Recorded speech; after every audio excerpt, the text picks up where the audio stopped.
Welcome to J is for Justice podcast. If live breaking news and following true crime is your thing, then please consider subscribing to my channel. And if you like what you see in my videos, please consider giving them a thumbs up.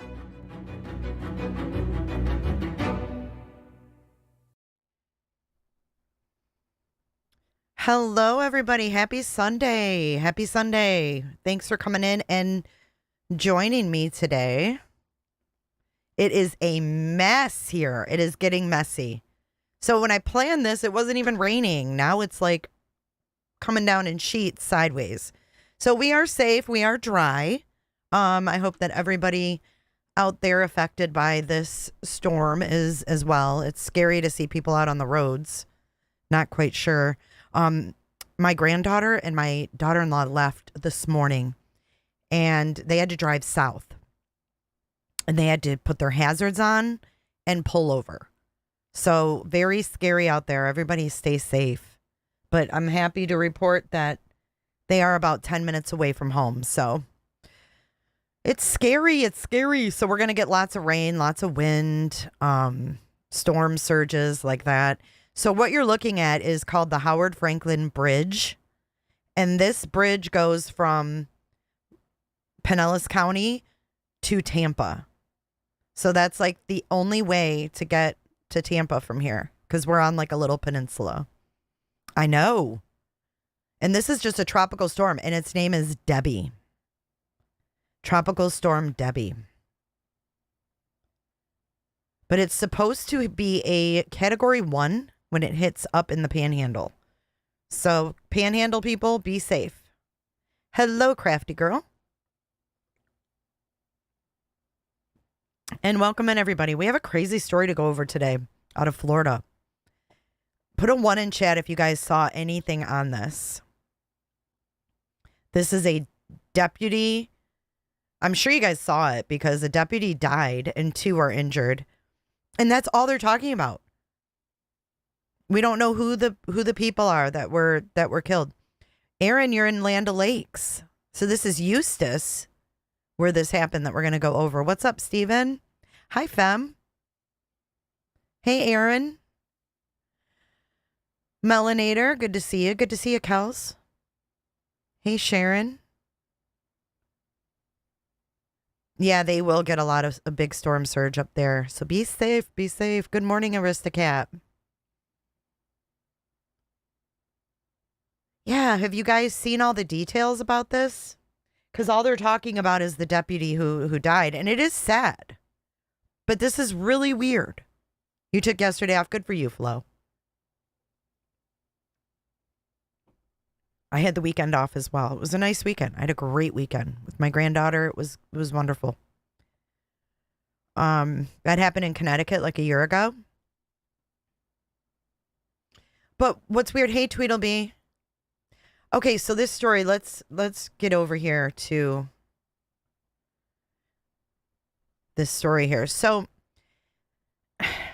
it's so disturbing. Let me show you guys. Well, we'll go over the story, then we'll watch the press conference.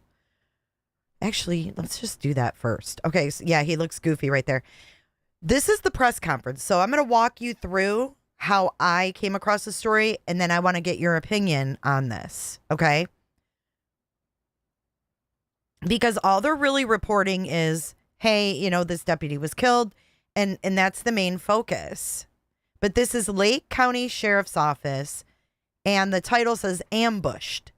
Florida deputies shot, 1 killed in shootout, sheriff says. Now, remember, as we watch this, that they are saying they were ambushed. Now, I listened to this press conference. I was freaking lost. But we're going to go through it in order. Thanks, Kels. I did. I had a great weekend.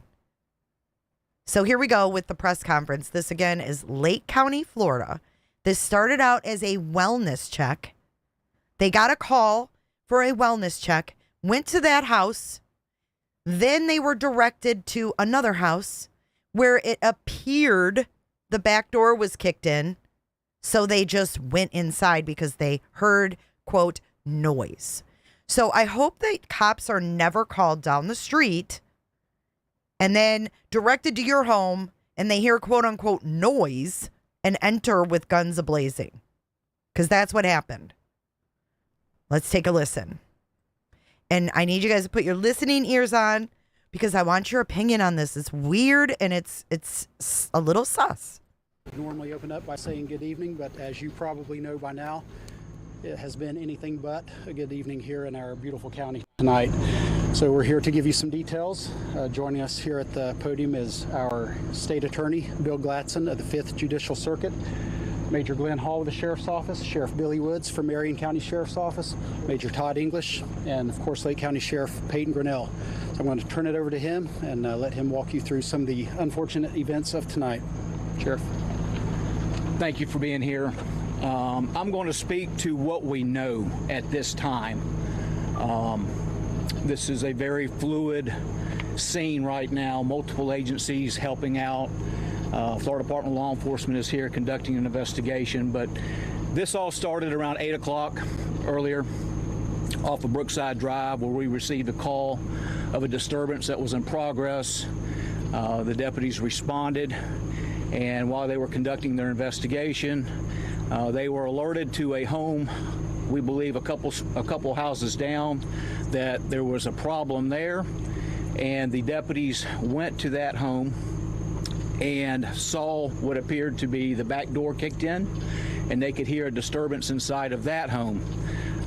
When the deputies entered the home, there was a lot of gunfire, where one of the deputies was struck. The backup deputy that was there with him was able to retreat out of the home. The first deputy was trapped inside of the home.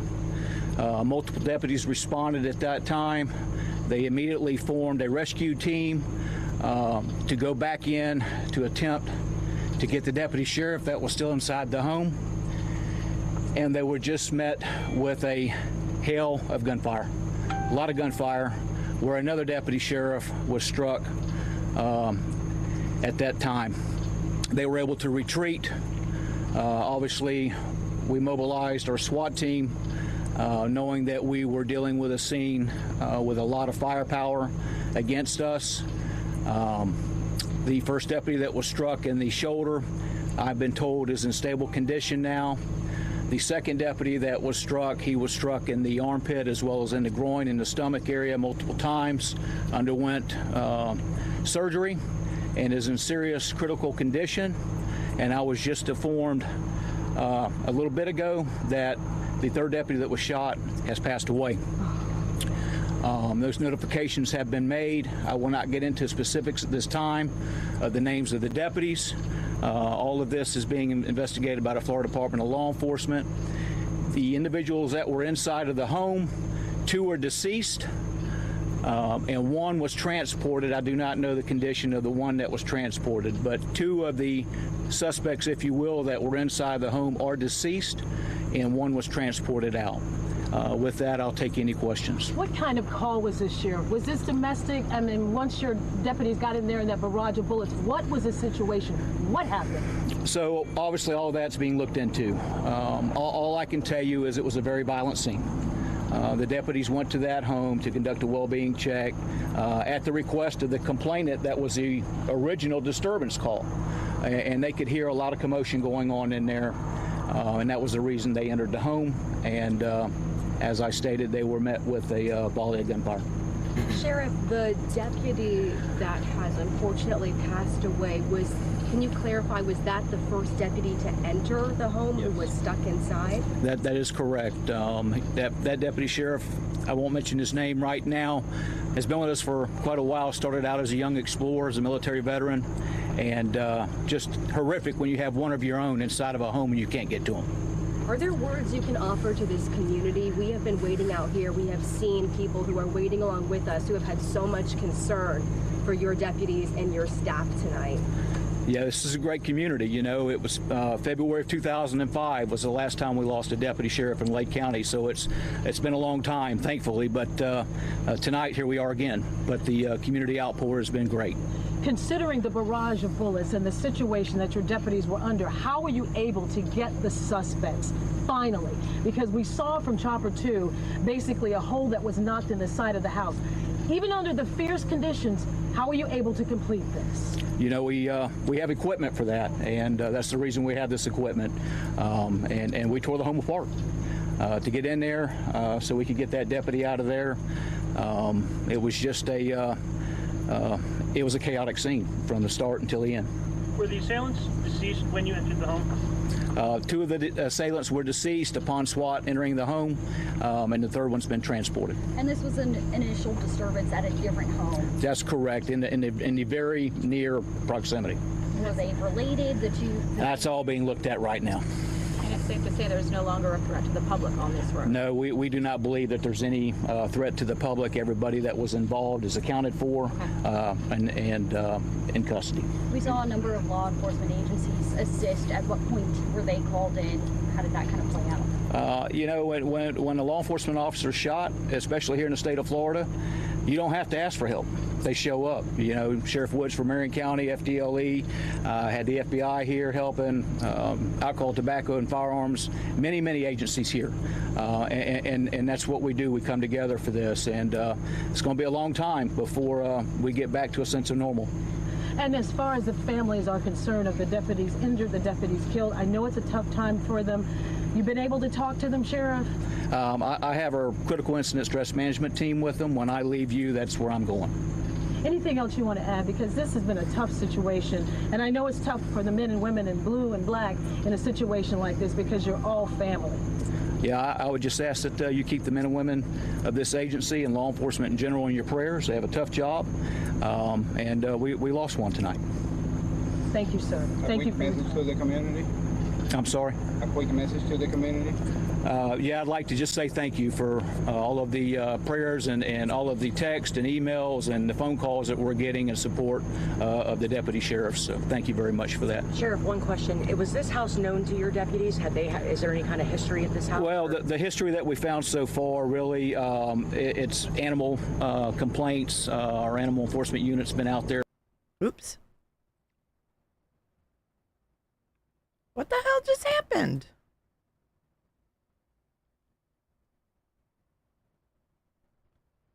What is that? Sorry about that. I don't know what the hell just happened. How did that kind of play out? You know, when a law enforcement officer is shot, especially here in the state of Florida, you don't have to ask. Why is it like this? Hold on. There we go. So I think it's evasive because we have homeowners that are deceased. 2 of them are 20-something, I found out, girls. And then we have a mother who's Baker acted and put in a mental hospital. And no history there except for animal complaints. No domestics, nothing crazy. And this is a rural area. It's very rural Florida. It's not, you know, houses one on top of each other. These are acreage. We're going to hear from some neighbors. Just hold on. This is just the first part of this story. For help. They show up. You know, Sheriff Woods from Marion County, FDLE, had the FBI here helping, alcohol, tobacco, and firearms, many agencies here. And that's what we do. We come together for this, and it's going to be a long time before we get back to a sense of normal. And as far as the families are concerned of the deputies injured, the deputies killed, I know it's a tough time for them. You've been able to talk to them, Sheriff? I have our critical incident stress management team with them. When I leave you, that's where I'm going. Anything else you want to add? Because this has been a tough situation, and I know it's tough for the men and women in blue and black in a situation like this because you're all family. Yeah, I would just ask that you keep the men and women of this agency and law enforcement in general in your prayers. They have a tough job, and we lost one tonight. Thank you, sir. Thank you for your message to the community. I'm sorry? A quick message to the community. Yeah, I'd like to just say thank you for all of the prayers and all of the text and emails and the phone calls that we're getting in support of the deputy sheriffs. So thank you very much for that. Sheriff, one question. Was this house known to your deputies? Is there any kind of history at this house? Well, the history that we found so far, really, it's animal complaints. Our animal enforcement unit's been out there for a couple times, but we don't show anything as of right now. We don't show anything of any violent crime. So no way they expected anything like this to happen tonight? They were ambushed.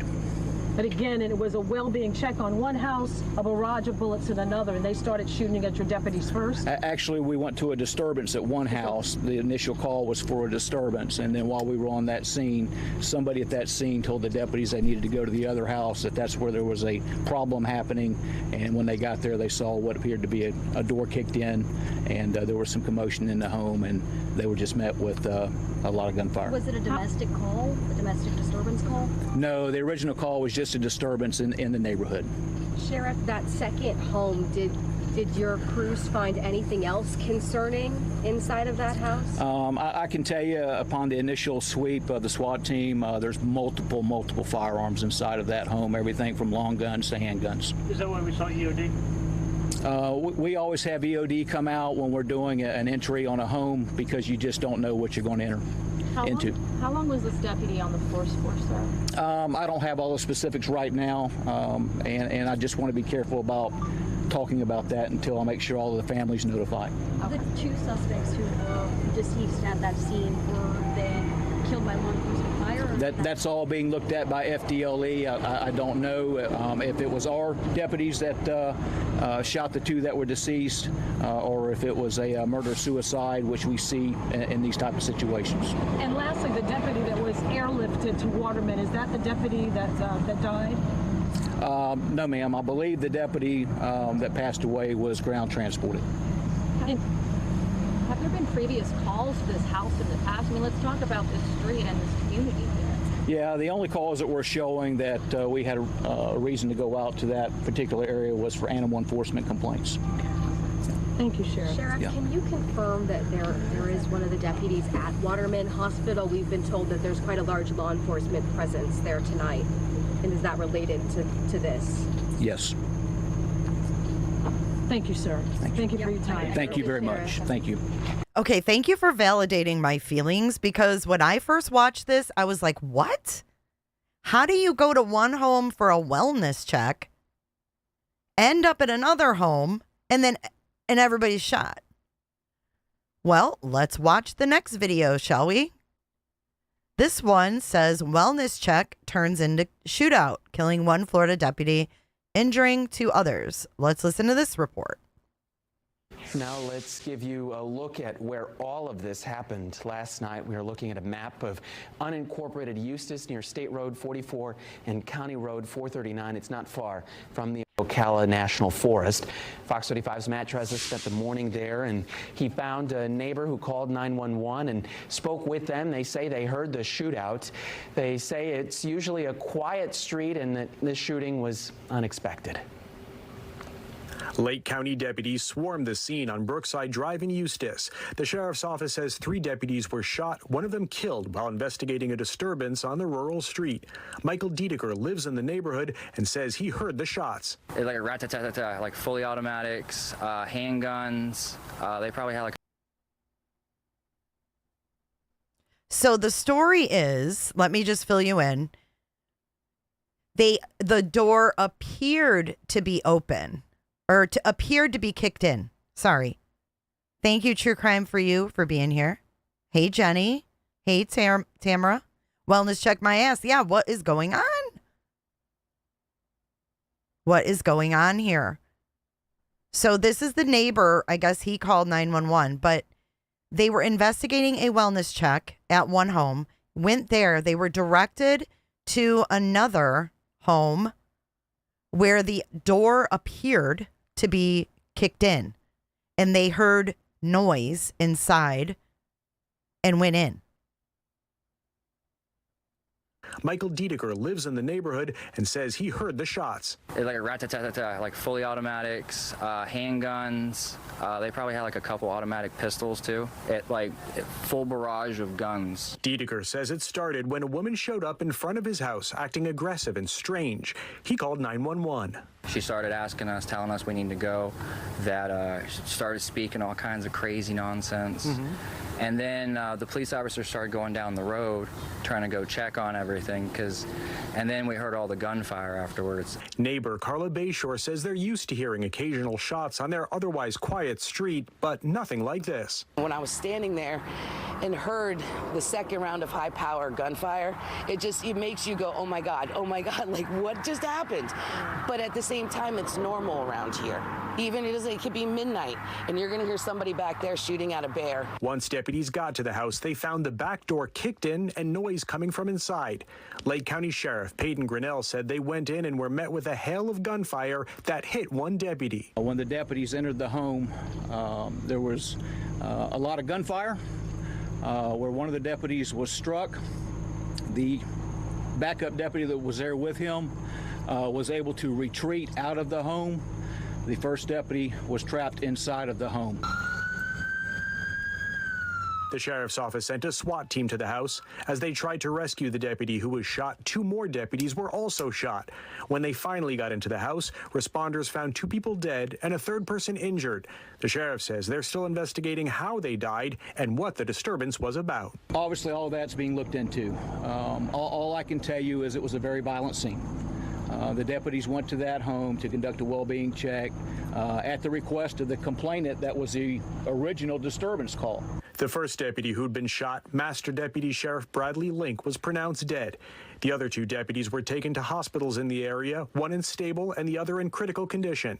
Diedeker says he's praying for them. I really appreciate the Lake County Sheriff's Office for coming to help us when we really needed them. The Lake County Sheriff's Office says this is the first deputy to lose his or her life in the line of duty since February of 2005. 2005, he said. This is nuts.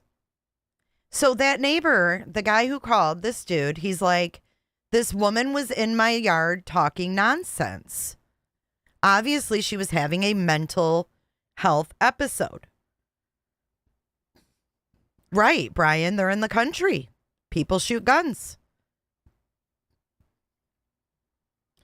So he says she was, saying you got to get out of here and talking crazy stuff. So the cops arrived at his home. Now, I don't know why this woman was wandering around and went to his house. Right? So they go to his house and then they're directed over to the other home. Okay. Now let me show you. Sky 6 flew above the area. I'm going to mute it because there's no audio. It's just like screeching of the helicopter. But they flew over. I want you to see how rural, how rural this area is. It's insane. It's loading slow because we have a tropical storm, but bear with me. I don't know, Joe. I don't know. Hi, Sherry Rollins. Yeah, it's weird. Right? Because I saw this, I was like, something ain't right here. Northern Beans. Thank you for joining my Patreon. How do you find me on there? Join our Discord from there.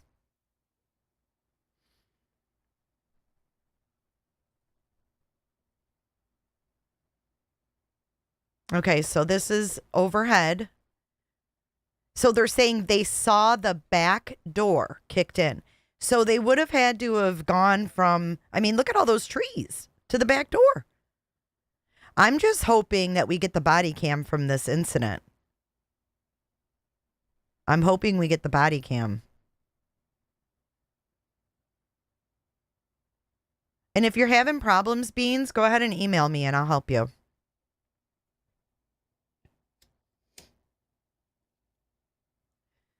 So this is Eustis, Florida, and another neighbor, we're going to watch his interview. He describes the neighborhood as everybody has like a gun range in their backyard. It's very common to hear gunshots, etc., etc. Hey, Florida Mama Bear, I am safe. I hope you are as well. They didn't say anyone had a warrant, and we still don't even know the identity of these people, even today. And this happened Friday night. The woman said to go to that house, but why did they go inside is my question, I guess. Like, Baker acted her. I don't know why this isn't loading, but they Baker acted the woman at the other guy's house. And then, oh, here we go.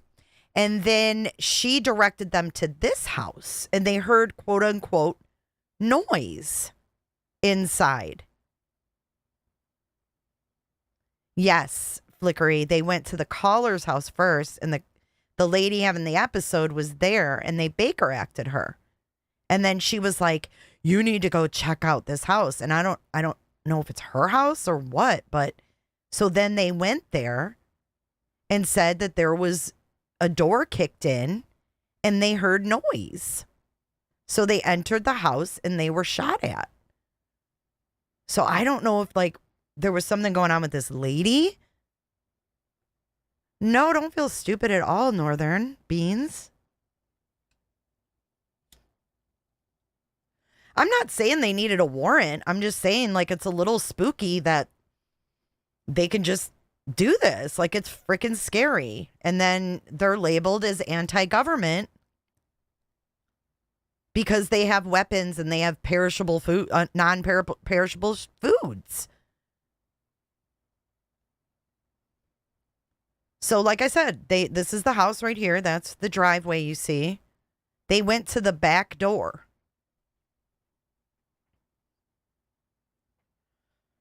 No, we don't know what the lady told the cops. We have no idea. But people are dead, and I want to know why.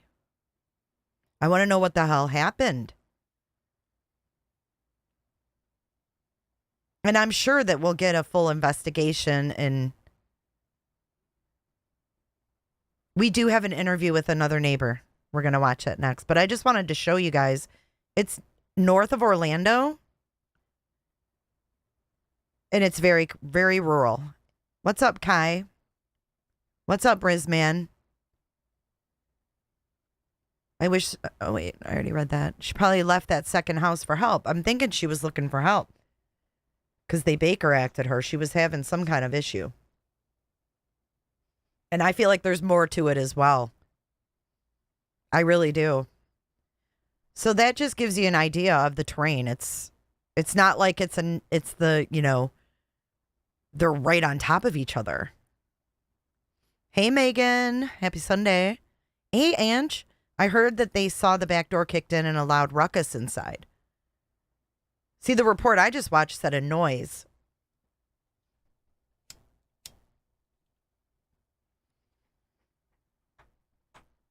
Kenny Miller says, and they like to label us preppers as crazy conspiracy theorists or anti-government. Yep, sure. Yep. Anytime anybody has stockpile of weapons or whatever, food, you know, they're living as preppers or whatever.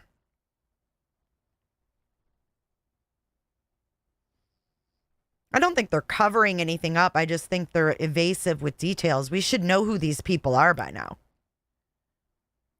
And we should know if they died by murder, suicide, or if it was a cop kill. I mean... Come on now.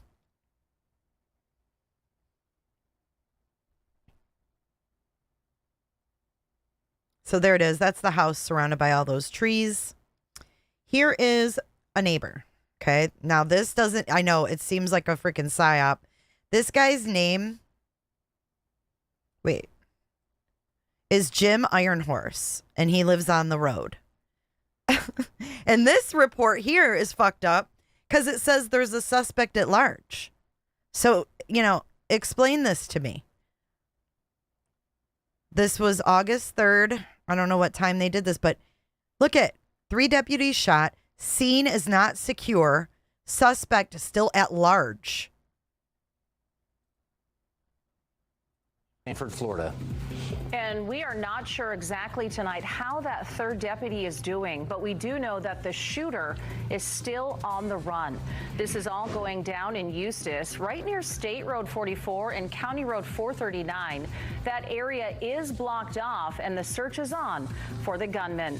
We've been talking to a neighbor who lives right near the scene. His name is Jim Ironhorse, and he's joining us live You tonight. can't make it up. Mr. Ironhorse, thank you so much for being with us. We understand that you live right across the street from where this shooting happened. Can you tell us what you saw and what you heard tonight?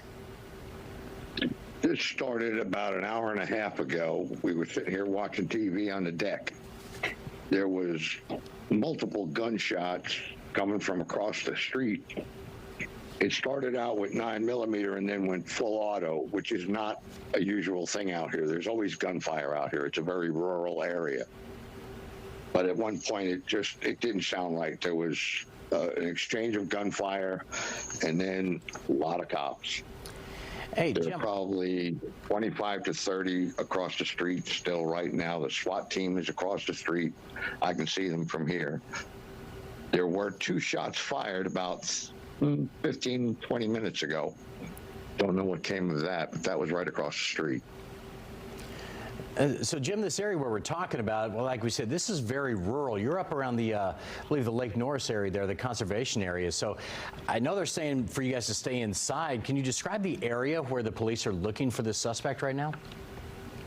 On my side of the road, I have 7 acres, and that's pretty standard on this side of the road. On the opposite side of the road from me are single-family homes on probably a half acre, 3/4 of an acre.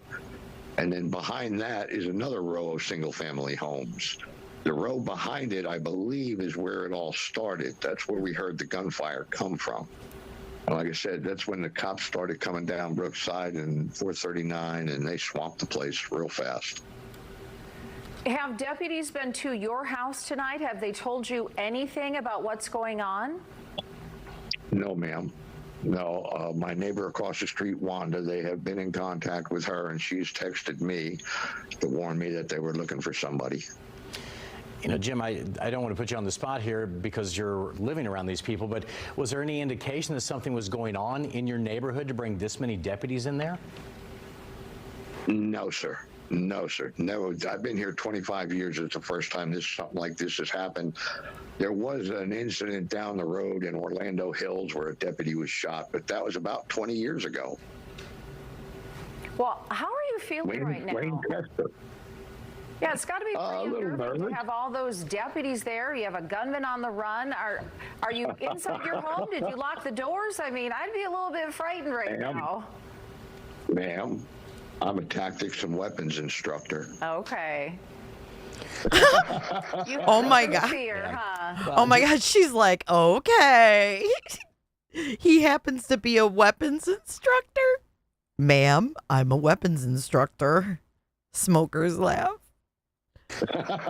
You have nothing to fear, huh? Well, Jim, I was wondering how you knew the gunfire you heard there, but I find it interesting. You said so the first gunshots happened around 9:30. You said an hour and a half ago, but then more about 15 minutes later. That would be unusual for them to be that far apart if something wasn't going on there, don't you think? This would have been before the press conference because he said it happened an hour and a half before. This shit started at 8 o'clock. The first gunshots happened at 9:30.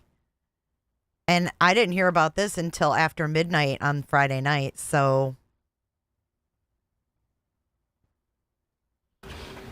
That's correct. That's why I say the SWAT team is directly across the street from me. My neighbor Justin's house is surrounded. My neighbor Wanda's house, they've been all around that one, and they've moved on to the third one in that row. The hell? But they're still pretty active over there. So you're a gun expert. You said you heard 2 types of weapons. What does that tell you what happened tonight? There was something wrong.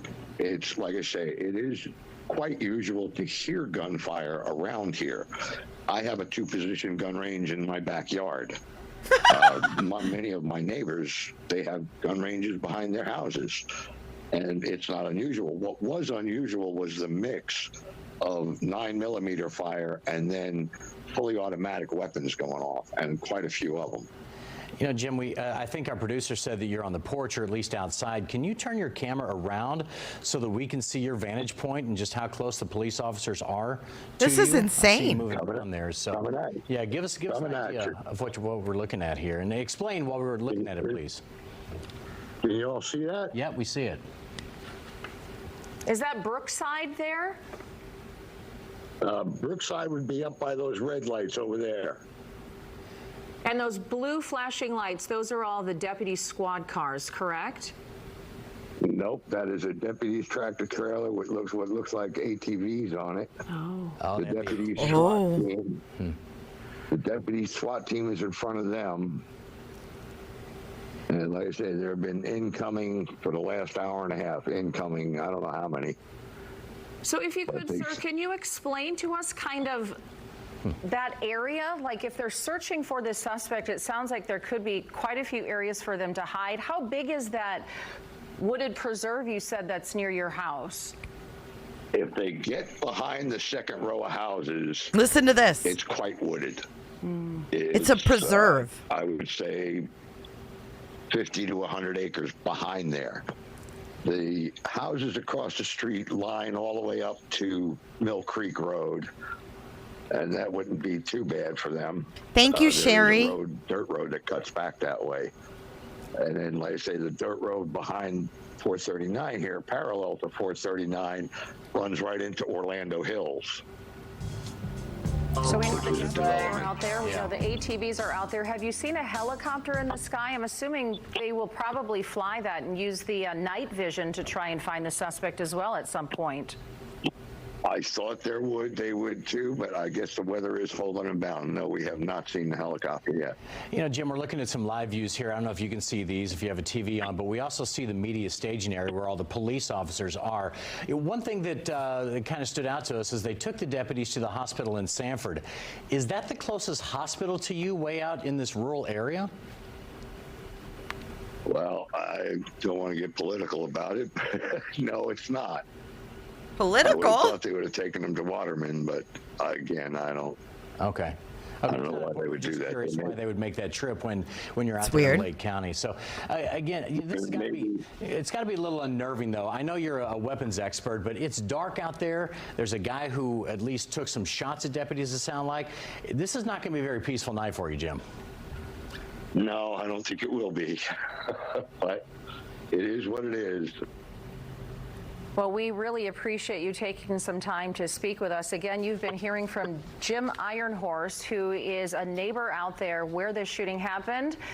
Sir, thank you so much for being with us and sharing what you... So he got a text from his neighbor saying there was someone on the run. That's the only report that I could find of someone being on the run, though. I know, Akira, right? They hit the jackpot. Here's another neighbor.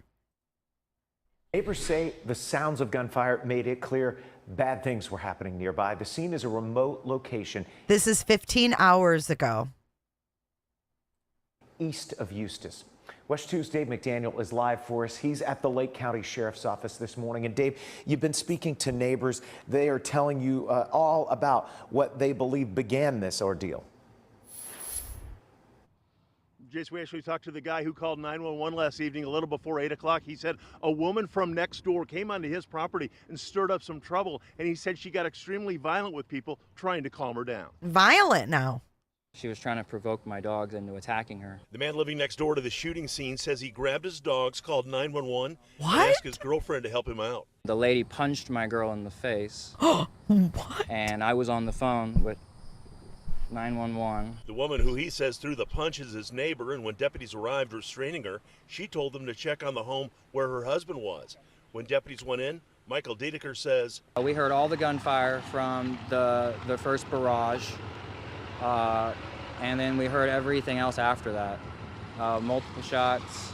That was the first gun you heard. It was the high-power rifle and returned fire immediately. Neighbor Charla Bayshore heard the same. The next street over. Within 1.5 seconds of that happening, return fire happened, and then it got quiet, and then again exchange of multiple gunfire rounds. Sounded like a fully automatic handguns, We heard the flashbangs of the tear gas go off. Later, all would learn 28-year-old Master Deputy Bradley Tear Blink had gas, been too. killed. 2 other deputies shot and rushed to the hospital. 3 people in the home were also shot. 2 died. To have all that happen really quick, like really quick, was really sad. And my husband and I both looked at each other and we knew something bad had happened. Dedeker is still dealing with what appears to be a shootout during a well-being check following someone pestering his dogs. It really breaks my heart that we lost one of the important sheriffs last night. And at the briefing we just got here at the Lake County Sheriff's Office, we were told that those deputies who responded to that home actually walked in on what appeared to be a fortified bunker-like structure with lots of weapons. Reporting live in Lake County, Dave McDaniel. Bunker-like. Bunker-like. Isn't this freaking nuts? Y'all, what is going on? Listen to this report. Here's one that I those put on my three people phone. had a lot of anti-government inside their house, and that those 3 suspects inside had died. But like I said, we did hear a lot about that family. We had heard that the family, the people inside was a father and 2 adoptive daughters, and that the mother who had brought deputies to the home, she was Baker acted. We're still working to learn if there are any charges that were filed. But again, we got a lot of updates this evening, and those 3 people had a lot of anti-government inside their house, and that those 3 suspects inside had died. But like I said, we did hear a lot about that family. We had heard that the family, the people inside was a father and 2 adoptive daughters, and that the mother who had brought deputies to the home, she was Baker acted. We're still working to learn if there are any charges that were filed. But again, we got a lot of updates this evening, and those. So what the hell? They had, there was an echo. I'm sorry. I couldn't hear it, so I changed the audio. Sorry about that.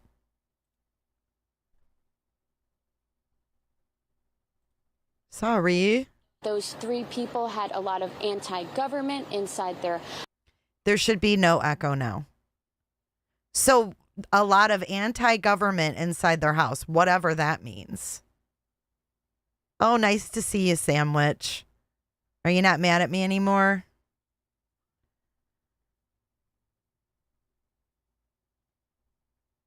Yeah, and they were the adopted daughters were in their 20s. Baker acted means taken to a mental hospital against her will.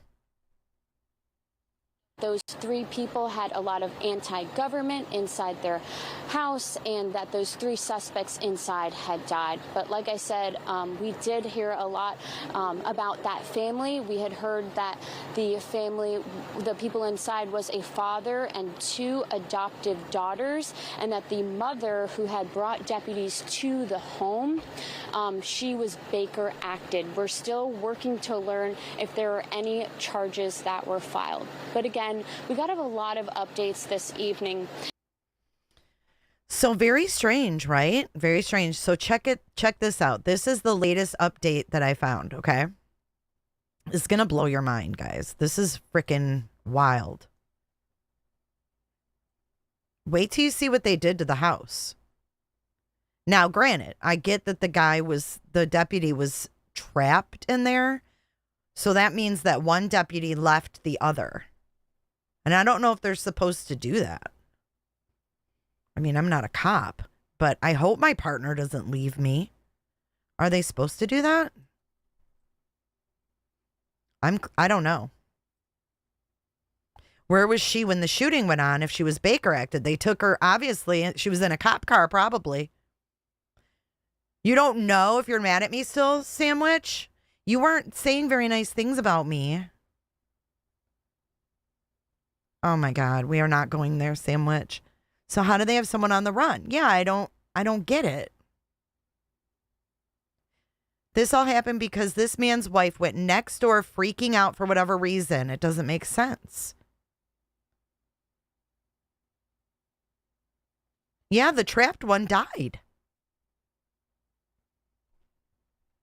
I don't get it. Wait, let me show you the house. And thank you again, Sherry, for your super chat. I appreciate that. I think you've got a Ouija board down your pants. You're going to pull that out. Oh, Missing Echoes, 2 months. Thank you so much for being a member for 2 months. Hey, Jay, I enjoy your channel. Thanks for all you do. Thanks for being here. I really appreciate you. Look at this. And the sheriff says, we have equipment for that. Yeah, I know you do, but what the fuck? I just want to know if there could have been any other way this could have been handled. But this is how they got into the home. Flickery thinks it's drug related.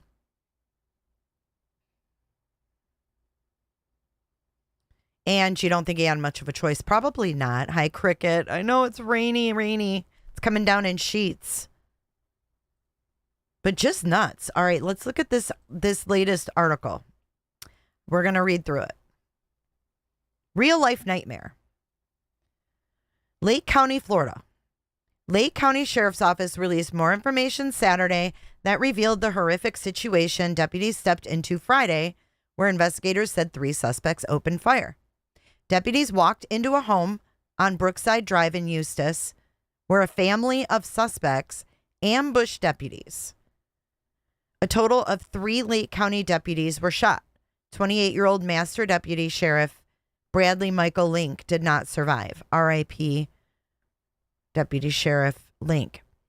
2 other deputies, Herod Howell and Stefano Garango, were still in the hospital as of Saturday evening. Channel 9 was told Garango is fighting for his life. So these are the 3 deputies that were there. If the door was kicked in, why do that to the house? I don't know. They tear gassed him and shit. Hi, Pez. Yeah, I'm waiting to see if they release the body cam. But see, now that their deputy was killed, who knows? Who knows if we'll get it? Because they're going to be conducting this investigation, right? So it's probably going to be forever until the investigation's complete.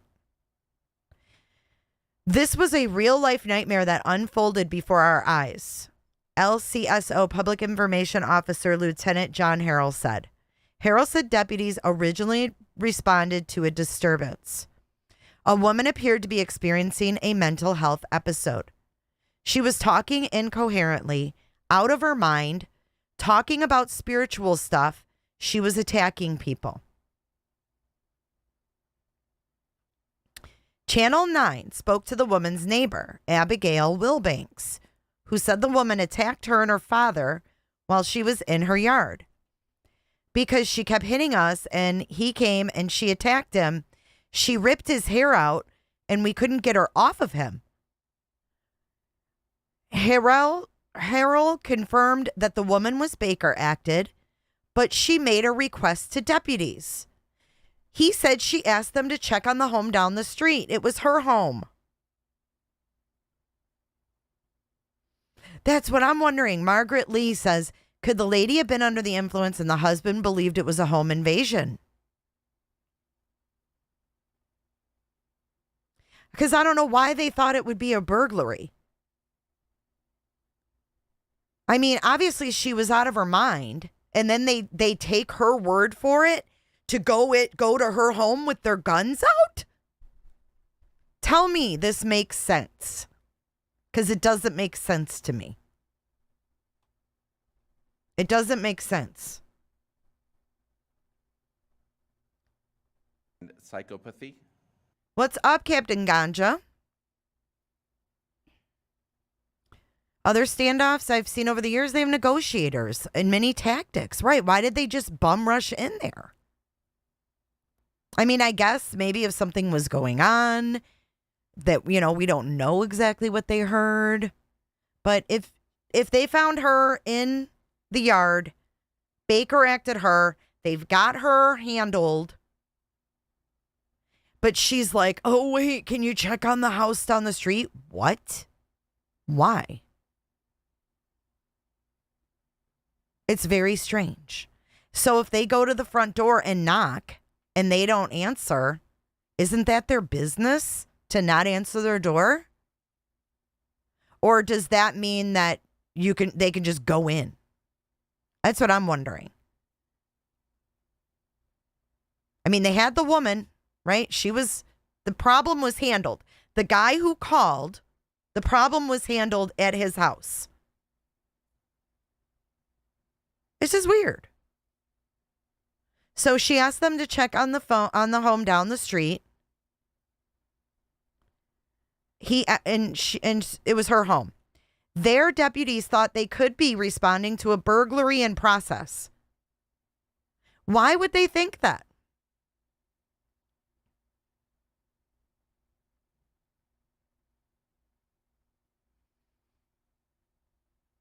Why would they think it was a burglary when she's having a mental health issue? They said it appeared to be kicked in. We don't know what the door looked like. I want to see the door.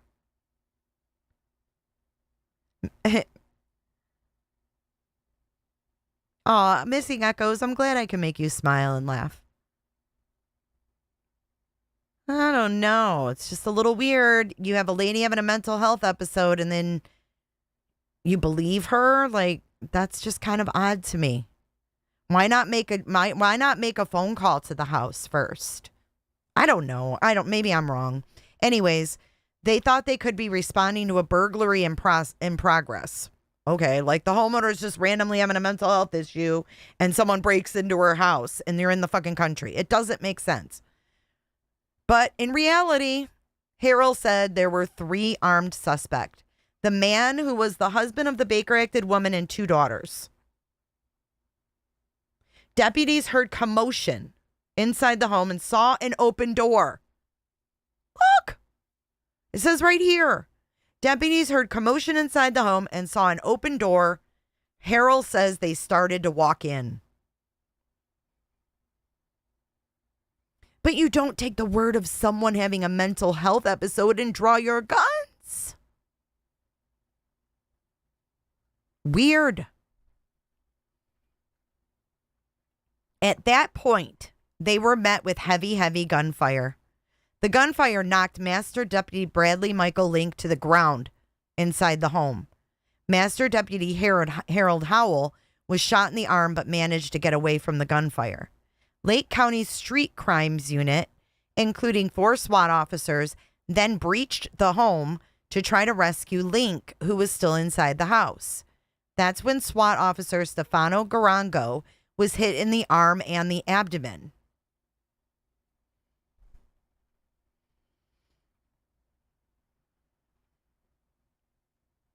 Investigators said all 3 suspects are believed to have fired at deputies. What happened to the one on the run? All 3 suspects suffered what appeared to be self-inflicted gunshot wounds. See, that's the first I've heard that. They're saying it was what appeared to be self-inflicted. So they shot at the deputies and then all shot themselves? Deputies said they found the 2 female suspects dead inside the home and 1 injured male suspect who later died. They are also piecing together who this family of suspects was. Oh, that damage here? This is from them breaking down the house. Like, this is them. They did this. This isn't what they saw when they got there. This is what they left it like. See that? That's what the SWAT team did. Baltimore, baby. I don't know. Emma Coctrio. There's a lot more to it. Not confirmed yet. What is it? What's to it? See, yeah. And this was the wife mother, not a female intruder, with a male intruder who allegedly is on the run. So we've got Mom Baker acted and the rest of her family is deceased. That's their house. They tear gassed it. It was like a Waco incident, like a mini Waco. They got out the equipment and bashed in the side of their house. We're not getting the whole story. There's something up here. That's why I'm like, I have got to go live with this because this seems weird.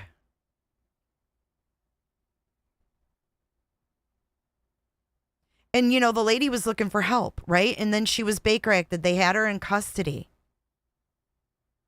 And then they say that the people were already dead. But then they say that they all three shot at the cops. How could they already be dead and all three shoot at the cops?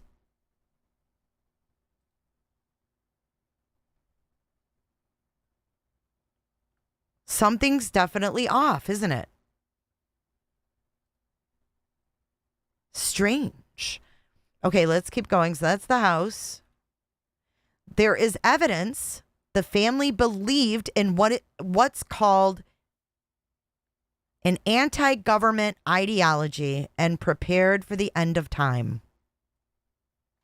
Here we go with the narrative. Here we go with the narrative. Bing bang. This has been described as a bunker-style dwelling. They had stockpiled firearms, ammo, MREs, canned goods. Oh, God, not canned goods.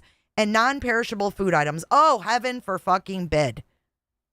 Heaven forbid that they had MREs, canned goods, non-perishable food items, and they had what's most important, arms. She was not looking for help if she was attacking her neighbor. Right, but they had her in custody regardless. That house was not even part of what they were called to. Seems weird. Baltimore says they're hiding shit, Jay. Dr. Melmo says drugs, losers.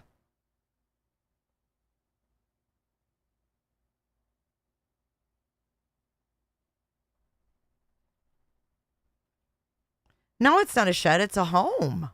This is the driveway. That's their home back there. These aren't bad-looking homes, you guys. They're not sheds. This is just the side of their house that they freaking bashed in. You can see their laundry machines.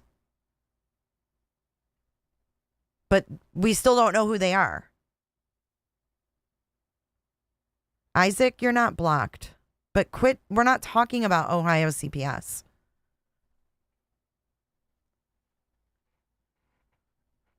Were they squatters? I don't know. It looked like the house was for sale. There's a for sale sign in front of it. I don't know. I can't wait to find out more. Okay, so down here it says, there is also a question about the woman who originally attacked her neighbors. Did she lure deputies to the home? Lake County Sheriff's Office said that's still being investigated, but did say the 3 suspects ambushed deputies. Investigators have not yet identified the suspects. Channel 9 has learned that the 2 female suspects were in their early 20s. Hey, Ruma. It doesn't look like a compound. Loaded hot. The Baker Acted woman could have said, would you go check on my family?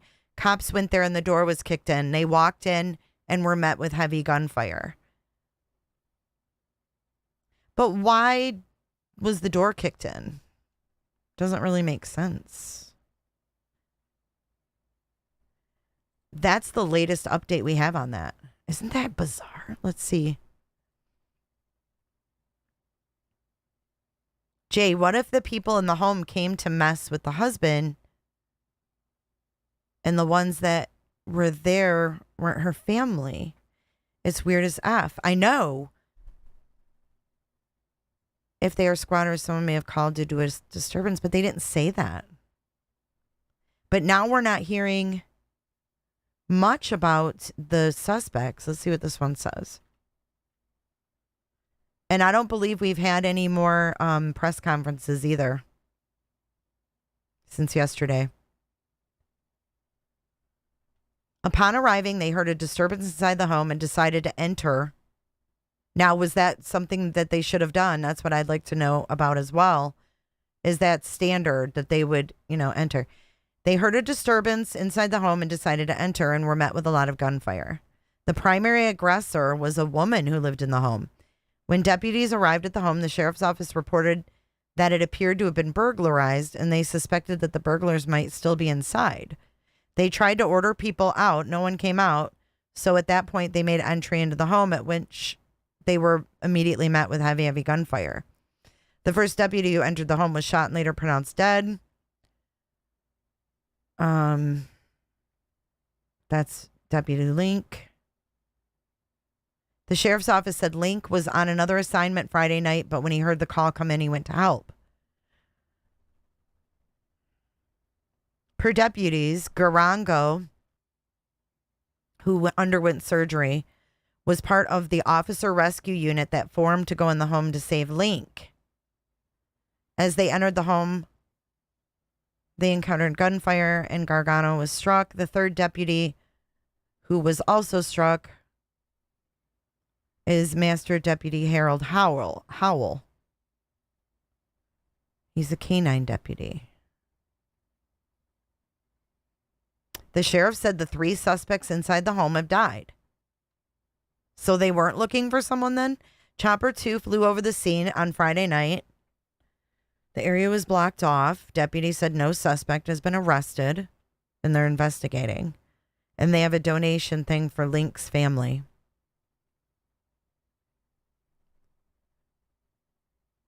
What do you guys think? I mean, I guess we really have to wait for more to come out, right? We have to wait for more to come out. Look at my ads. What is that? What are you guys thinking, though? Do you think that they had or do you need more information? It does kind of feel like a Waco. They effed up walking in the home. They need a cover story. Like, why didn't they back off and get, the manpower together? A wife and children lost their father. And no, the 2 stepdaughters were killed. So the wife that was Baker acted, lost her 2 daughters and her husband. Oh, I don't know. No, 2 are injured and 1 died. 1 is clinging to life.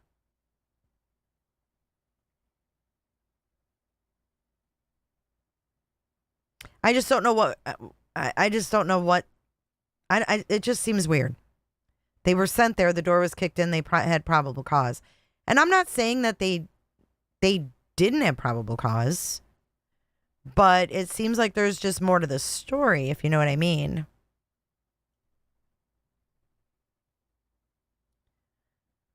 I mean, I don't know what this lady that was having the issue was telling them, but it's like, you got to think, she's having a mental health issue. She was just attacking her neighbor. How much of her, what you say, are you going to take? And what did the people on the inside of the house hear that made them, arm up? This is all a lot of unanswered questions. This is all because that lady was messing with his dogs. Oh, you meant the officer. Yeah, a wife and kids. It's all sad. I mean, I just want to know what happened. Because if they didn't have to go in there, he didn't have to die.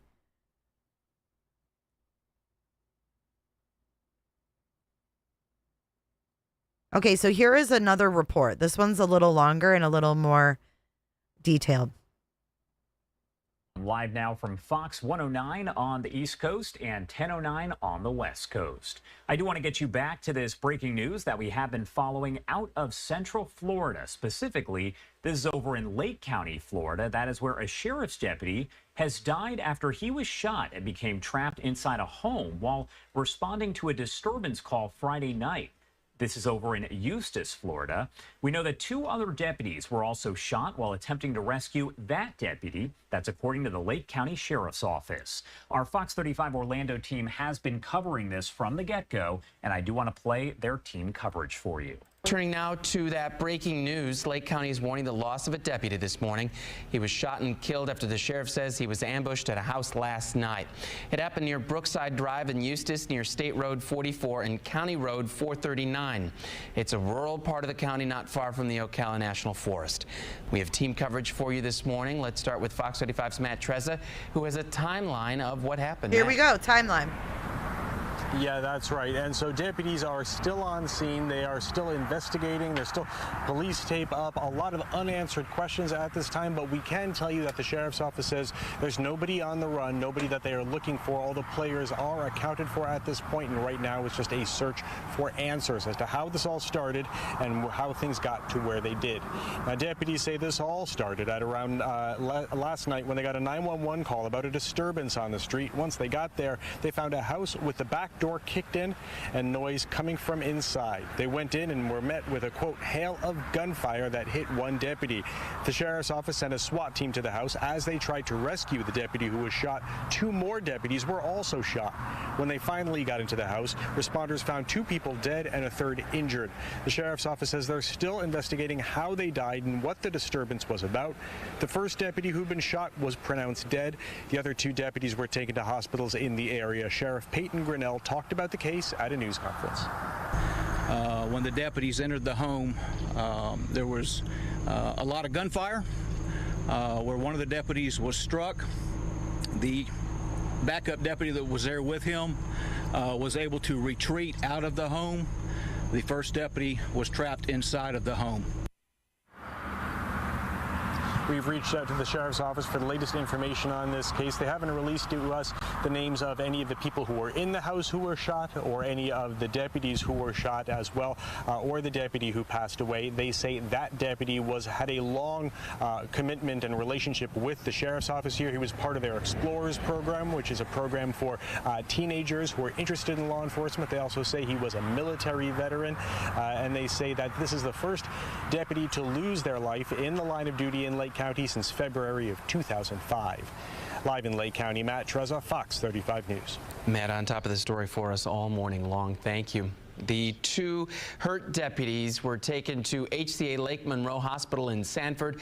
That's where Fox 35's Amanda McKenzie has an update on their conditions this morning. At last check, we're told that one deputy is in critical condition after undergoing surgery for gunshot wounds to his groin, armpit, and stomach area. And the second deputy being treated here, we're told he was shot in the shoulder and is in stable condition. We'll be sure to update you on their conditions as we get more information, but we're certainly thinking about those two deputies recovering here this morning. Now, overnight, our cameras captured several law enforcement officers embracing, hugging, and standing outside the hospital entrances. The Lake County Sheriff's Office tells Fox 35 that the two injured deputies were shot while trying to rescue their fallen deputy who was shot to death. Fox 35 spoke with a Eustis man who lives nearby where the shooting happened and heard some of the gunfire. I just heard gunfire. There's Iron Horse. I just heard 2 rounds go off, and there's more cops showing. Did you hear that? While he was live on this thing. Listen. 2. I just heard 2 rounds go off. Are you effing kidding me? He heard the gunfire came out at his interview. Holy. 35 spoke with a Eustis man who lives nearby where the shooting happened and heard some of the gunfire. I just heard gunfire. 2. I just heard 2 rounds go off, and there's more cops showing up now. The names of the two injured deputies have not yet been released. We will continue to check in on their condition here at HCA Lake Monroe Hospital. The Lake County Sheriff's Office tells us the deceased deputy was taken by ambulance to the Advent Health Waterman Hospital in Tavares. Law enforcement officers from other cities and counties have been expressing their prayers for recovery and their condolences to the family of that fallen deputy. We'll be sure to update you on this breaking. They're saying that the female in the house is the one that shot the deputy. They're saying that, hi, Rocco, good to see you. Yeah, we're over it, Sandwich. It's all good. I know where I stand. It's cool. It's cool. Anyways, Didn't the one that was killed have a bulletproof vest on to protect his heart stomach area? I don't know. I don't know. I know you did, Amy. We all saw it. We all saw it. I don't know the address. They're just saying Brookside Drive. They did not give the address. They didn't give their names. Nothing. What's up, Potato? News event both on air and online. Reporting in Sanford, Amanda McKenzie, Fox 35 News. A big thank you there to our Fox 35 Orlando team, as they have been covering this all throughout the day since the information started to come in. As you saw in their reporting right there, we did hear from the sheriff, a very brief news conference. Yeah, I did think it sounded just like Seth, to be honest with you. Did you think that I went live? And I didn't go live, Sandwich, just to play that. That's not why I went live. If you looked at the title, my live evolved into playing that voice because I thought about it and I played it. That's all. That's all. And I don't care. You can be disappointed all you want. I won't stop questioning things and bringing it to my audience and asking them what they think. No one needs to report what I talk about to other people. So anyways, moving on. That was held with the latest information. Do want to play that for you here, raw and unfiltered. Thank you for being here. I'm going to speak to what we know at this time. This is a very fluid scene right now. Multiple agencies helping out. Florida Department of Law Enforcement is here conducting an investigation, but this all started around 8 o'clock earlier off of Brookside Drive, where we received a call of a disturbance that was in progress. The deputies responded, and while they were conducting their investigation, they were alerted to a home, we believe a couple houses down, that there was a problem there, and the deputies went to that home and saw what appeared to be the back door kicked in. So she told them there was a problem at the home. They're not telling us what the problem was. So what problem was it? And they could hear a disturbance inside of that home. A disturbance inside. So they said, Sheriff's Department. And if, they didn't answer, then what?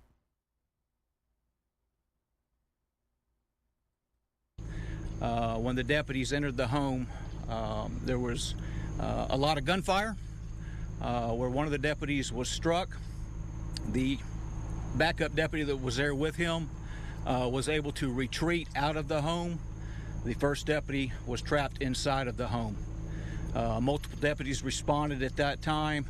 They immediately formed a rescue team to go back in to attempt to get the deputy sheriff that was still inside the home. And they were just met with a hail of gunfire, a lot of gunfire, where another deputy sheriff was struck at that time. They were able to retreat. Obviously, we mobilized our SWAT team, knowing that we were dealing with a scene with a lot of firepower against us. The first deputy that was struck in the shoulder, I've been told, is in stable condition now. The second deputy that was struck, he was struck in the armpit as well as in the groin and the stomach area multiple times. So a SWAT member was in the stomach? Wouldn't the vest cover the stomach? Went surgery and is in serious critical condition. And I was just informed a little bit ago that the third deputy that was shot has passed away. Those notifications have been made. I will not get into specifics at this time of the names of the deputies. All of this is being investigated by the Florida Department of Law Enforcement. The individuals that were inside of the home, 2 are deceased, and 1 was transported. I do not know the condition of the one that was transported, but 2 of the suspects, if you will, that were inside the home are deceased, and 1 was transported out. With that, I'll take any questions. What kind of call was this, Sheriff? Was this domestic? I mean, once your deputies got in there in that barrage of bullets, what was the situation? What happened? So obviously all of that's being looked into. All I can tell you is it was a very violent scene. The deputies went to that home to conduct a well-being check. At the request of the complainant, that was the original disturbance call. And they could hear a lot of commotion going on in there. And that was the reason they entered the home. And as I stated, they were met with a volley of gunfire.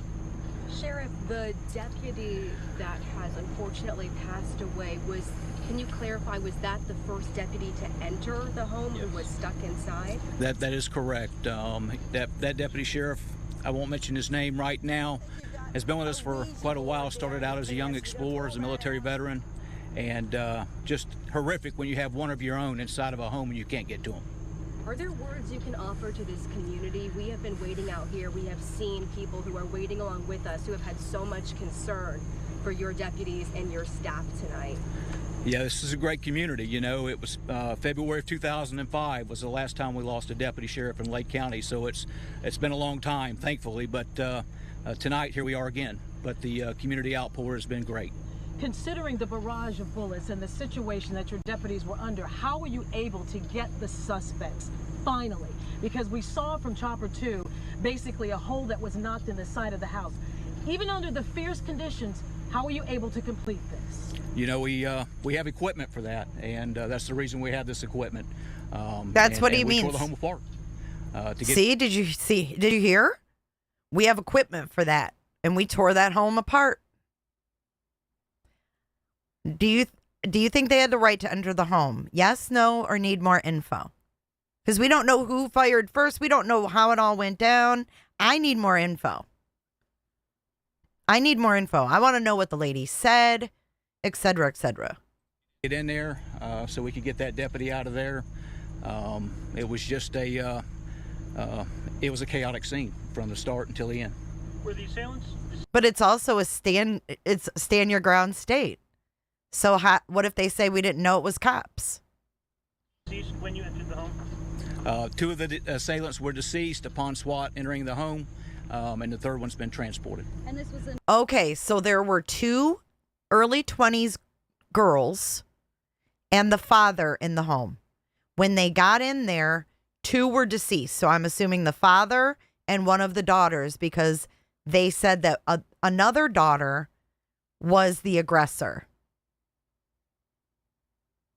So I'm assuming one daughter and the dad were already dead. And then the one daughter was... Well, yeah, I mean, yes, exactly, Cricket, because they went around to the back door. But if they went to the front door and knocked and they didn't answer, then they went to the back door and they said the door looked like it was kicked in. But why wouldn't they back off and try to, communicate with the people? It just seems really risky to go in. I don't know. Initial disturbance at a different home. That's correct, in the very near proximity. Were they related? That's all being looked at right now. And it's safe to say there's no longer a threat to the public on this road. No, we do not believe that there's any threat to the public. Everybody that was involved is accounted for and in custody. We saw a number of law enforcement agencies assist. At what point were they called in? How did that kind of play out? When a law enforcement officer is shot, especially here in the state of Florida, you don't have to ask for help. They show up. You know, Sheriff Woods from Marion County, FDLE, had the FBI here helping, alcohol, tobacco, and firearms, many agencies here. And that's what we do. We come together for this, and it's going to be a long time before we get back to a sense of normal. And as far as the families are concerned of the deputies injured, the deputies killed, I know it's a tough time for them. You've been able to talk to them, Sheriff? I have our critical incident stress management team with them. When I leave you, that's where I'm going. Anything else you want to add? Because this has been a tough situation, and I know it's tough for the men and women in blue and black in a situation like this because you're all family. Yeah, I would just ask that you keep the men and women of this agency and law enforcement in general in your prayers. They have a tough job, and we lost one tonight. Thank you, sir. Thank you for your time. To the community? I'm sorry? A quick message to the community? Yeah, I'd like to just say thank you for all of the prayers and all of the text and emails and the phone calls that we're getting in support of the deputy sheriffs. So thank you very much for that. Sheriff, one question. Was this house known to your deputies? Is there any kind of history at this house? Well, the history that we found so far, really, it's animal complaints. Our animal enforcement unit's been out there for a couple times, but we don't show anything as of right now. We don't show anything of any violent crime. So no way they expected anything like this to happen tonight. They were ambushed. But again, it was a well-being check on one house, a barrage of bullets in another, and they started shooting at your deputies first? Actually, we went to a disturbance at one house. The initial call was for a disturbance, and then while we were on that scene, somebody at that scene told the deputies they needed to go to the other house, that's where there was a problem happening, and when they got there, they saw what appeared to be a door kicked in, and there was some commotion in the home, and they were just met with a lot of gunfire. Was it a domestic call, a domestic disturbance call? No, the original call was just a disturbance in the neighborhood. Sheriff, that second home, did your crews find anything else concerning inside of that house? I can tell you, upon the initial sweep of the SWAT team, there's multiple firearms inside of that home, everything from long guns to handguns. Is that why we saw EOD? We always have EOD come out when we're doing an entry on a home because you just don't know what you're going to enter into. How long was this deputy on the force for, sir? I don't have all the specifics right now, and I just want to be careful about talking about that until I make sure all of the family's notified. The two suspects who were deceased at that scene, were they killed by law enforcement fire? That's all being looked at by FDLE. I don't know if it was our deputies that shot the two that were deceased, or if it was a murder-suicide, which we see in these type of situations. And lastly, the deputy that was airlifted to Waterman, is that the deputy that died? No, ma'am. I believe the deputy that passed away was ground transported. Have there been previous calls to this house in the past? I mean, let's talk about this street and this community here. Yeah, the only calls that were showing that we had a reason to go out to that particular area was for animal enforcement complaints. Thank you, Sheriff. Sheriff, Yeah. can you confirm that there is one of the deputies at Waterman Hospital? We've been told that there's quite a large... Okay, so he says they've been called out there for animal complaints. Was it the guy's dogs that called? Was the person, the woman, the mom, was she mad about his dogs? Have these two argued over animals? That's an interesting take.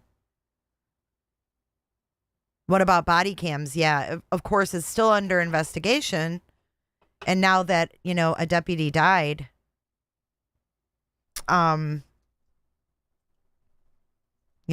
it's going to be a longer investigation by FDLE, I'm sure. But Lake County, Florida shooting. Let's see if there's anything newer. This is about, let's see. This is a new one I haven't read yet.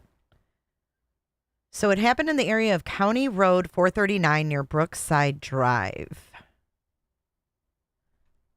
No address. North of State Road 44.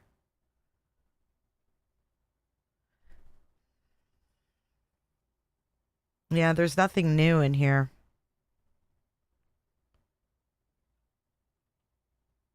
Poor guy. He was only 28, or wait, how old was he? 28? Oh, this is the Stefano Garango. This is the one that was shot in the abdomen and the groin. He's in critical condition. He's only 28 years old. The third deputy struck in the shoulder. He's 41. And he's the K-9 deputy. And he's okay. Reactions have been pouring in from leaders and law enforcement agencies throughout the state. I am heartbroken over this terrible attack on these Florida heroes. We are offering our prayers and the full support of the Attorney General's office to Sheriff Grinnell, the Lake County Sheriff's Office, and the families of the heroes who were attacked. The Florida Attorney General wrote on social media. So there's nothing new. So I wonder when they're going to release the names of these people.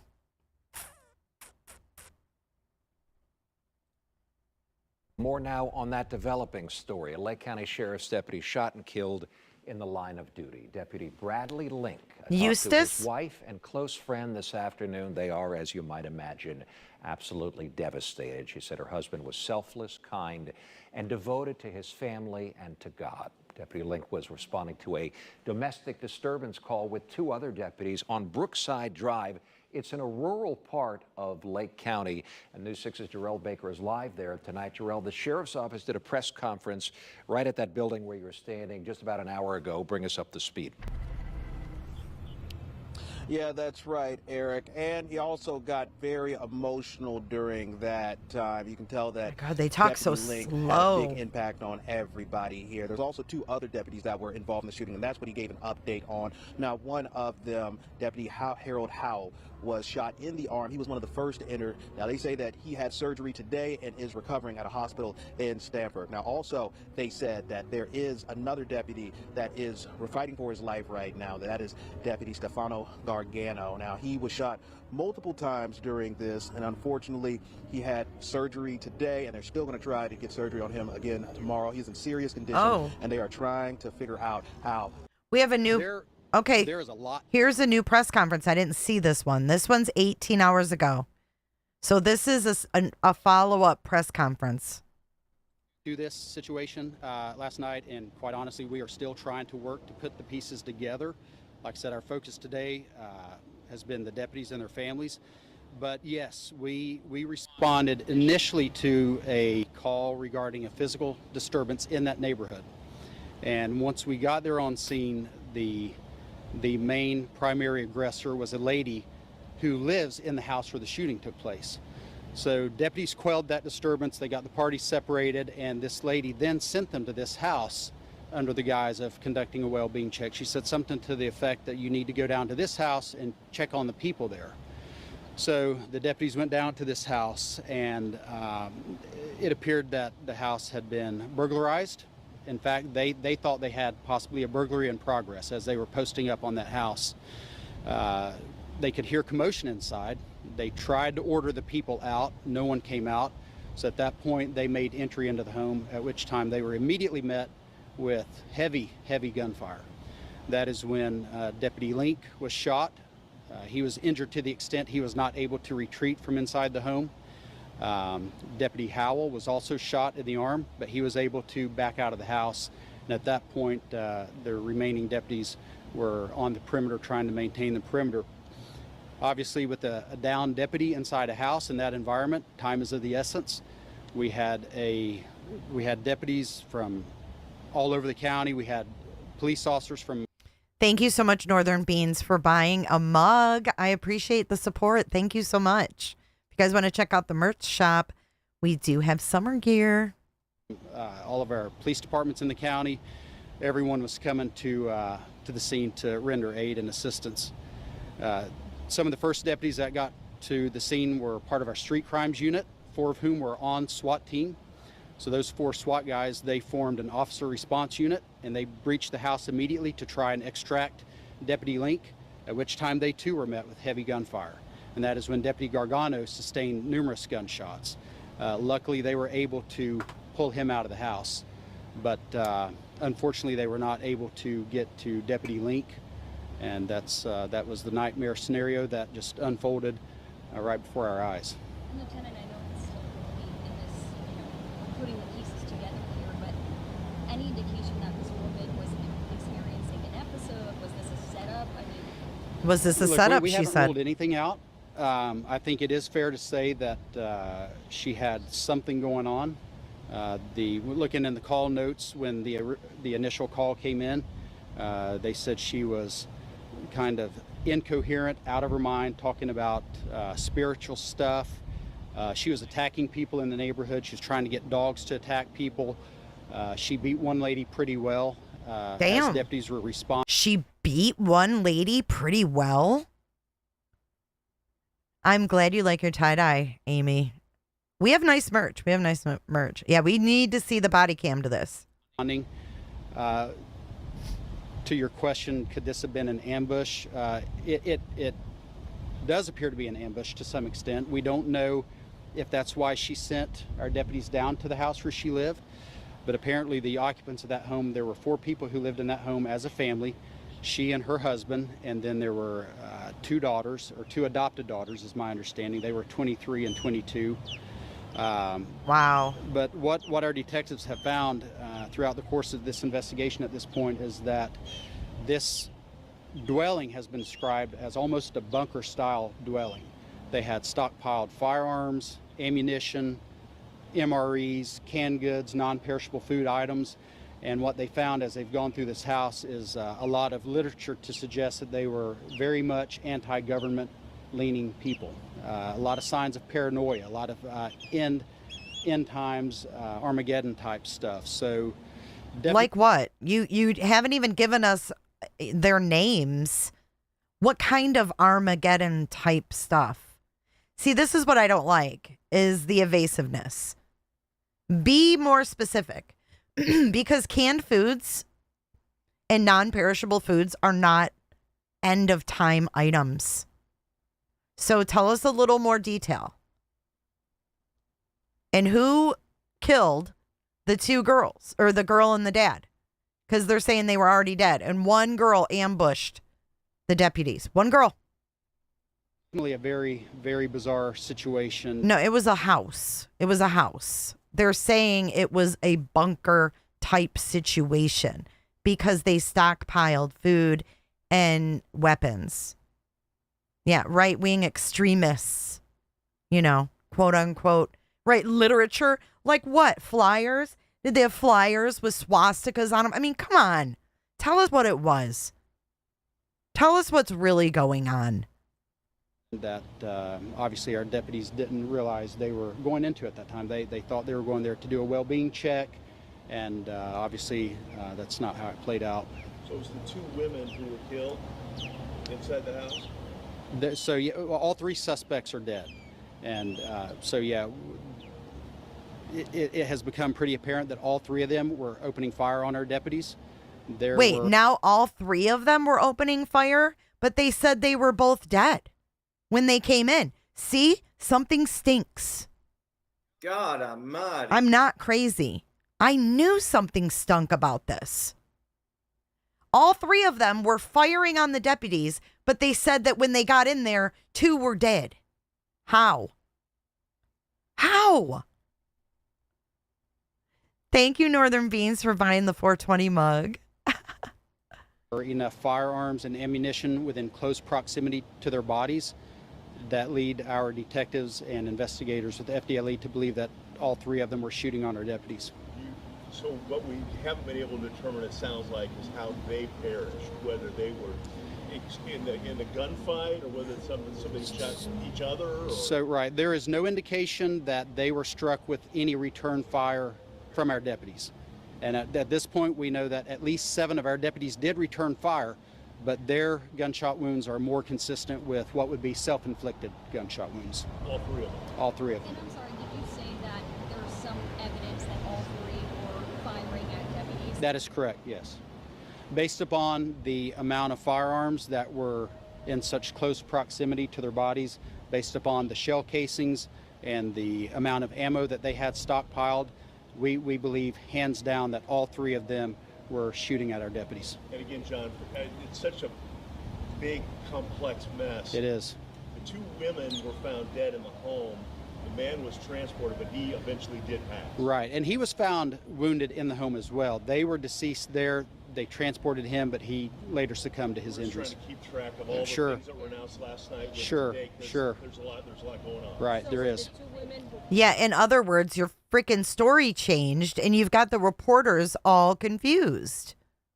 Found that were the daughters of the lady that sent into the house? We believe that they were adopted daughters, and we've not been able to confirm yet whether or not they are biologically sisters, but... So it's the 2 adopted daughters and their dad? Adopted dad are the ones that fired on our deputies. Their adopted dad. All 3 of them passed? Correct. And the woman is in custody? She was actually Baker acted last night. So she was not arrested, she was taken in for mental health evaluation? At this point, correct. Sir, will your investigation look at if she told the people in the home that your deputies would come and get ready. Will she face charges for that? Yeah, look, like Dave mentioned, there's so much to this, and we are trying to sort it out. And obviously, yes, if we see something like that, then that will almost certainly be guaranteed.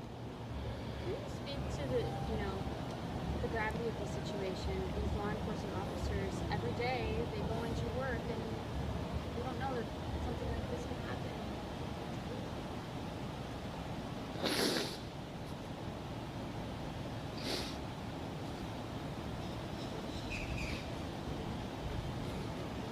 Yeah. I'm sorry. Understandable.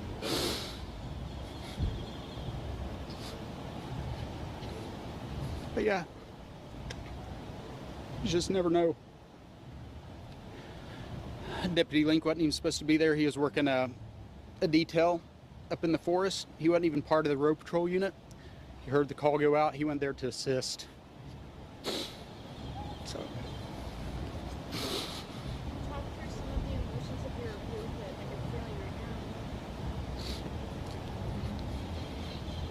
It's just hard. Just hard. Doing the right thing. Good deputy. And now here we are left reeling as an agency, trying to put the pieces together, move forward, planning a funeral, supporting his widow, his parents. I think the situation pretty much speaks for itself. We just covet the community's prayers and ask that they continue to pray for his widow and parents. Will there be a vigil to honor his family? Those arrangements will be coming in the next day or so.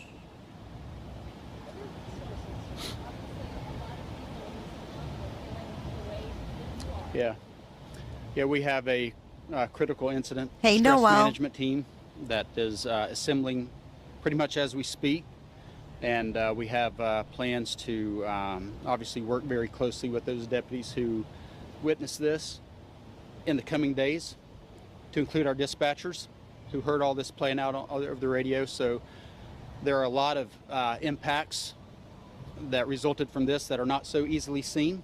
A lot of people working behind the scenes that are traumatized by this as well. So yeah, we have a lot of resources and plans in place to take care of our own, for sure.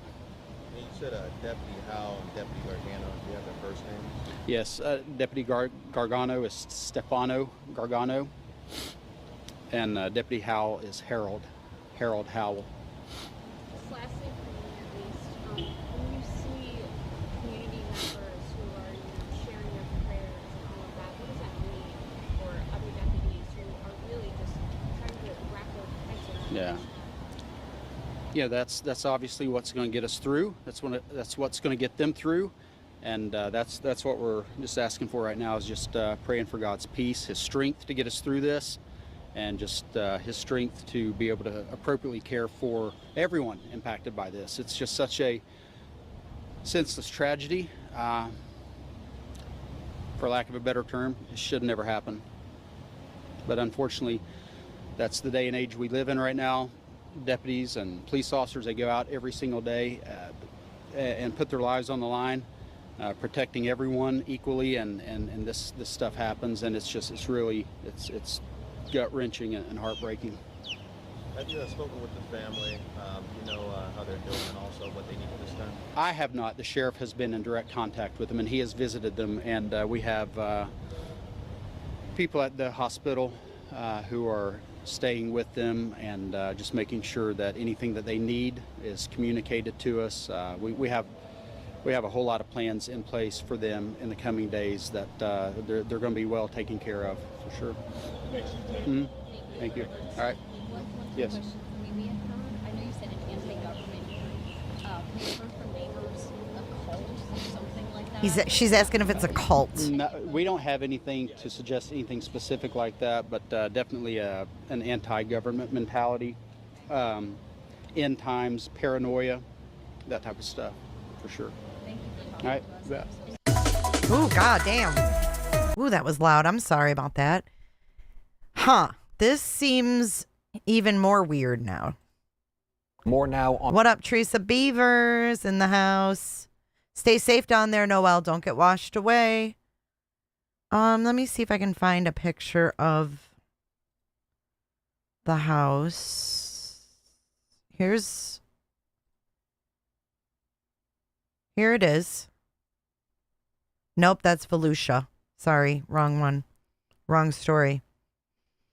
It's this one, Cricket. It says near Brookside Drive now. It says the area of County Road 439 near Brookside Drive, north of State Road 44.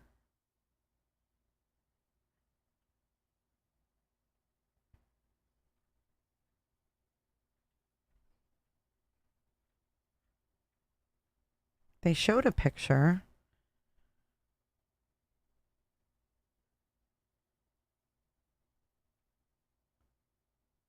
Your projecting is massive. I wonder if they knew what they were getting into. If they knew they were going into a compound of sovereign citizen anarchists. I don't know. I can't find what the house looks like. This is all I can tell right here. You know what, though? We can play the, let me go back to that overhead footage. Look at the Howard Franklin, guys. This is Florida. This is Tampa right now. Right. Like, what kind of paranoia? Exactly, Ange. Look at that. Look at that. It's nasty out there, y'all. And there's still people on that bridge. Are they out of their minds? Well, thank you for joining me on this rainy Sunday. Let's go back to that original footage of the Sky 6. There it is. Because they do show the mailbox, so maybe they're, here we go, Cricket. Check it out. Here we go, Cricket. Here it is. Here's the house. There's the house, Cricket, right there.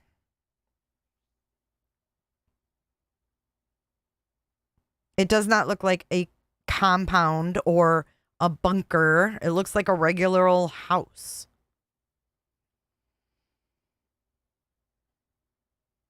Charlie, I'm so sorry. That's terrifying.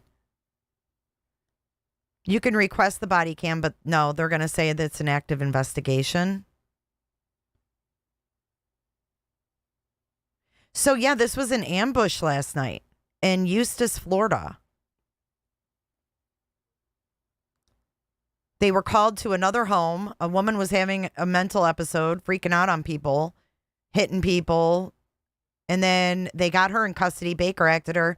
She asked them to go to this house, which was her house. Her two adopted daughters and her husband were in there, and they started firing on cops, and they're all dead. No one lived. No one lived. And a deputy died as well. But I'm wondering why they went in. They said the door appeared to be kicked in, so they just went inside guns a-blazing. That's how I'm taking it. This is the house here. I think he was earlier, Cats Have Thumbs. See, there's a for sale sign in the yard right here. It doesn't have the address on the mailbox, though. You can just see the crime scene tape, and then it's Wykert. I will, Aristocat, for sure. It's Wykert. This is the realtor. That's for Cricket. Bye, Regina. Have a great day. Have a great rest of your weekend. Why is the media saying these things? Because he said that there was anti-government literature.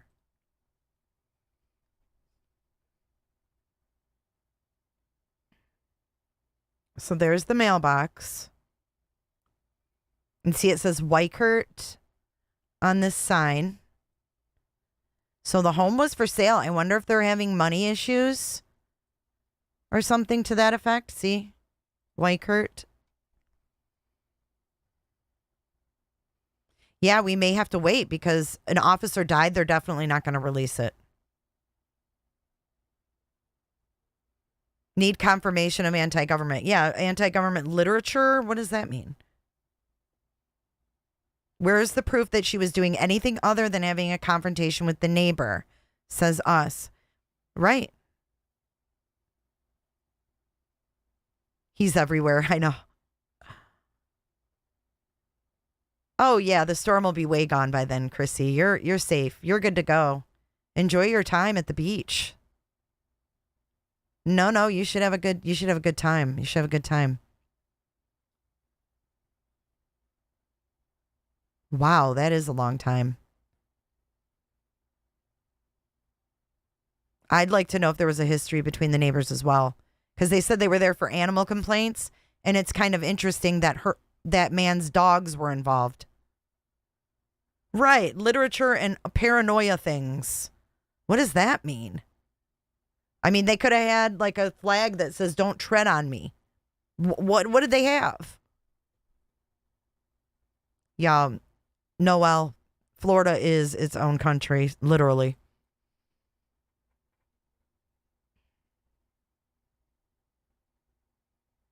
I just wonder if there was a situation between them and the neighbor's dogs.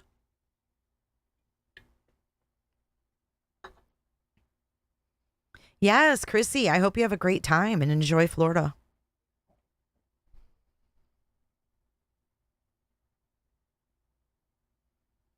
The house will be hard to sell now. Yeah, and then they got to fix it because they bashed it in. So, Cricket, here's an identifying mark. See the driveway? The concrete only goes that far. That'll be an identifying mark on Google. SS, hello, good to see ya. Florida is like Hyper America. It's the biggest mix of countries, cultures, tourists, snowbirds. It's an experiment for sure. It is a big mixing bowl down here.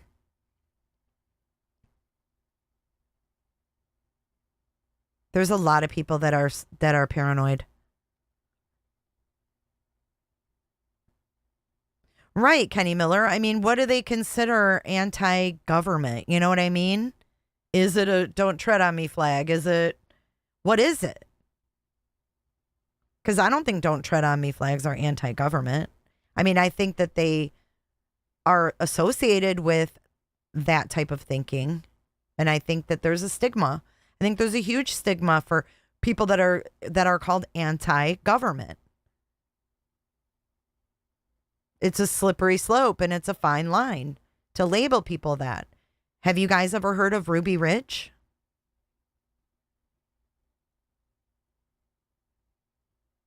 Okay, put a 1 in chat if you've heard of Ruby Ridge. Horrific story.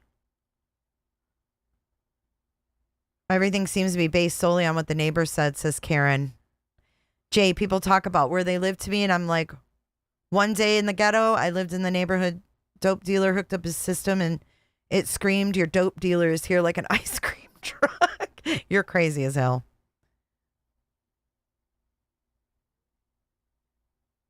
But a lot of people are suffering from, paranoia ever since freaking the pandemic.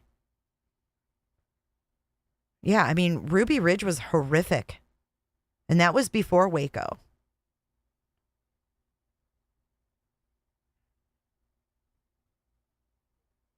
And then we hear, and it used to be a good excuse, oh, they were anti-government.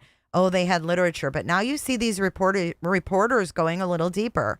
What did they have? What do you mean they were anti-government? Like, can you be more specific since you've come to that conclusion? You certainly know what made you come to that conclusion.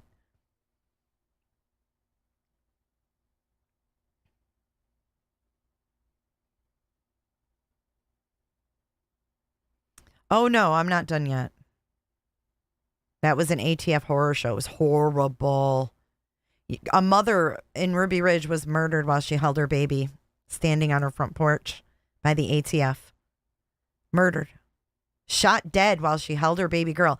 And her baby girl's all grown now, and she's done an interview. She remembers certain things, from her dad afterwards, and horrible. It's a horrible story. I'm rocking with y'all. if you're rocking with me. White Florida Crip man from wealthy suburb. But at least they were asking the right questions, Brian. At least they didn't just take it all and go, oh, okay. You know, they were like, well, you know, they were going a little deeper with it. I just feel like, you know, things are not getting swept under the rug like they used to. Oh my God, Arthur, stop with that CPS thing. Trooper's mom, OJ, there is definitely more to come on this situation. I hope we get more info.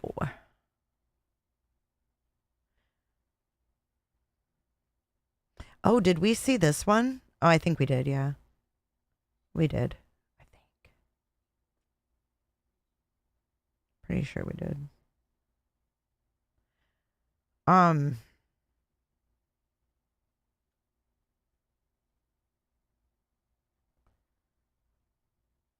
I've got one quick story I want to go over with you guys before we end. I'll stay on top of this one though. We will follow up.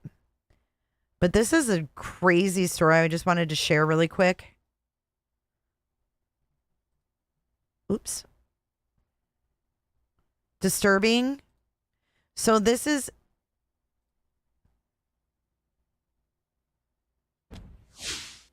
Welcome back here on Jesus.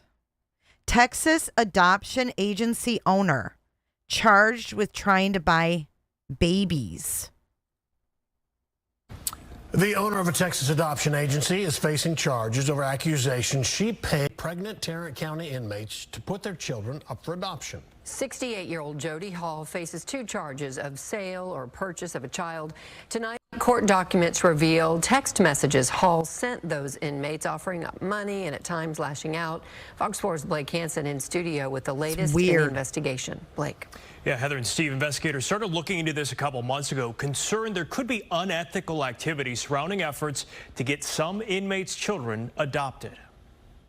Court documents say in late May, investigators started looking into whether a Texas adoption attorney was soliciting pregnant inmates at the Tarrant County Jail. The investigation resulted in the arrest of 68-year-old Jody Hall. Charging documents obtained by Fox 4 Thursday list the text messages Hall is accused of sending to inmates on their jail tablets. Introducing herself to one inmate in early May, Hall allegedly wrote, "I've helped a lot of girls like yourself. We have families who cannot have children that would love to adopt your child. You can pick a family and start communicating with them now. We'll put $100 weekly on your books, and you can spend part of it on the tablet or whatever you wish to buy." In another situation earlier this spring, investigators say Hall had transferred $846 to an inmate who then decided to keep her child. That's when, according to court documents, Hall wrote, "You're in jail and a drug addict. You did not keep him. You are a scammer, and I will be telling the prosecutor in your case." Online records indicate Hall runs an organization called Adoptions International, Inc. There are also federal records that the agency's accreditation was suspended and then canceled in 2019.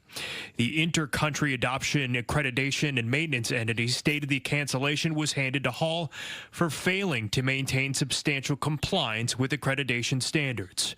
The Tarrant County Sheriff's Office says the payments to inmates were unauthorized, in part because the Tarrant County Jail foots the bill for pregnancy-related and living expenses. It's not clear if any of the inmates actually put their children up for adoption through Hall. 68-year-old woman soliciting pregnant inmates to buy their babies with a suspended license. That just makes me sick. International?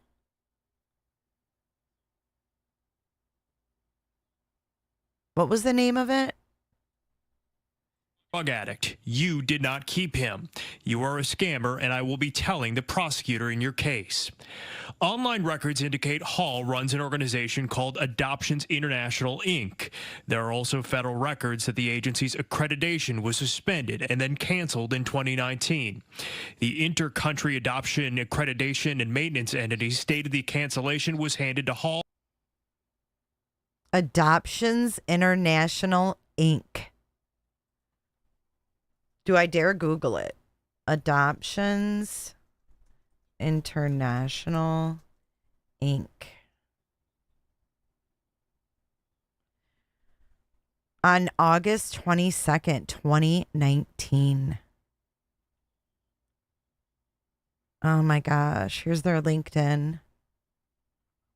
Looks legit. View 2 employees. I can't. Who is that lady? Is that her? Jody Hall. Was that her name? Founder and attorney, executive director at Adoptions International. Yeah, it's freaking trafficking. Cancellation of the accreditation of Adoptions International. So they were actually accredited at one time.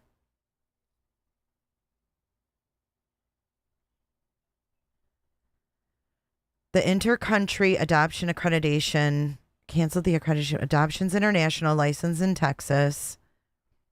They must cease to provide adoption services. If you have an open case with Adoptions International, please contact them directly to find out how the cancellation will affect your case.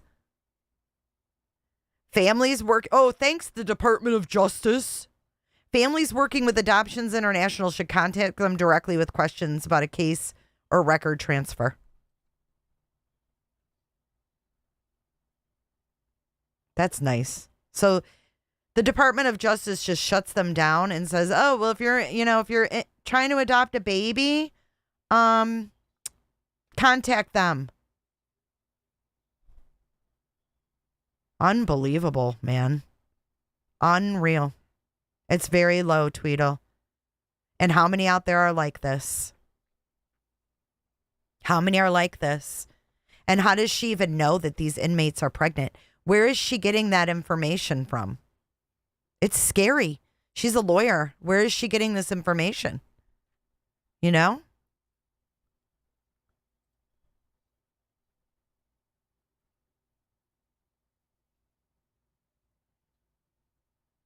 Look at Texas adoption attorney charged with attempting to sell and purchase newborn children. Here it is.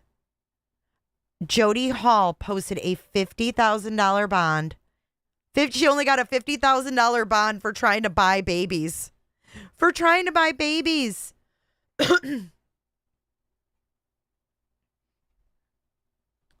She is an attorney and founder of an adoption agency promoted as a licensed nonprofit.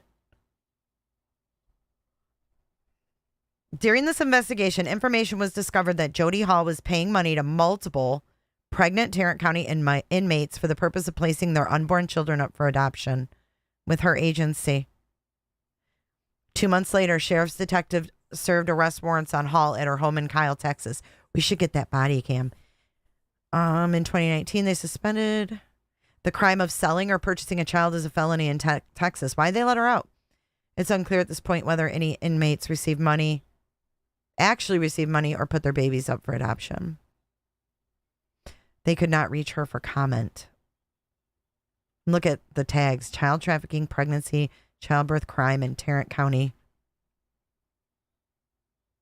Scary, scary stuff going on in the world. Yeah, just 50 grand and she's out and about. Like, I hope she comes back. Huh? Why would you have to pay buku bucks if you're trying to save a child?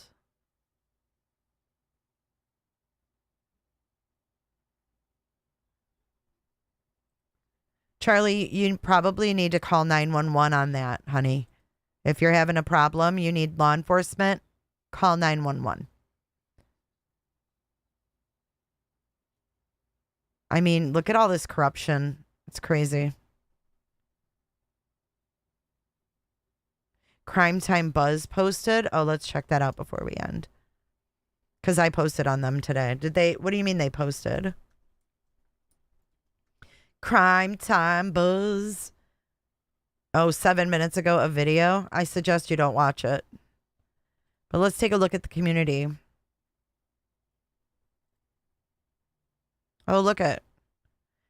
I said 7 days ago, let's do this. 5 hours ago, still no live stream. Huh, Bets? Got your hands full? She's still pumping out videos. Got to get that money, money, money. Breaking Sumner County Sheriff deceased. Hi, everybody. Welcome in. Welcome back. I'm Jay, your host. And today we have some breaking news, some very sad news out of Sumner County, which is Hendersonville, Tennessee, is in Sumner County. Sheriff Sonny Roy Weatherton has passed away. He passed away Friday, August 2nd. Well, at a Sheriff's Association conference in Pigeon Forge. And we're familiar with the sheriff because of the Sebastian Rogers case. Henderson, Tennessee, being where Sebastian is from and disappeared from, as in also Sumner County. This is Crime Time Buzz. Thank you so much for being here today, Sunday, August 4th. Sonny Weatherton's cause of death is... Look at the little Post-it note. What? Why does it say JJ? What the fuck is wrong with this person? It says JJ on the... Oh my God, you're crazy. Shelby, thank you so much for your super chat. Northern Lights, thank you for purchasing a logo mug. Thank you to the many subscribers and the members that were gifted memberships today. We are slap out of time, but thank you so much for joining today. We will follow this story. Faux show. Faux show. And it was good to see everyone. Enjoy the rest of your Saturday. And prayers and thoughts to those officers' families. That's really sad. And to the people that were, in that house. Their extended family and that mother. That mother lost her freaking 2 daughters and her husband. So, yeah, I'm not bothering. She's an idiot. Weirdo. 3 days ago. Yeah, well, I've just picked it up, so. Thank you, Kenny. You guys take care as well. I love ya, and I will see you guys real soon. If you're not subscribed to my second channel, sometimes I pop up and go live there just out of the blue, and I might do that tonight because I'm I'm getting reined in here. So make sure you're subscribed over to my other channel. It's called Every Day with Jay, and we might just go on there and chit-chat later. But let's keep on this story and all of the other ones. Myron, let's roll our credits. Thank you, everyone. Stay safe in this storm. Stay dry.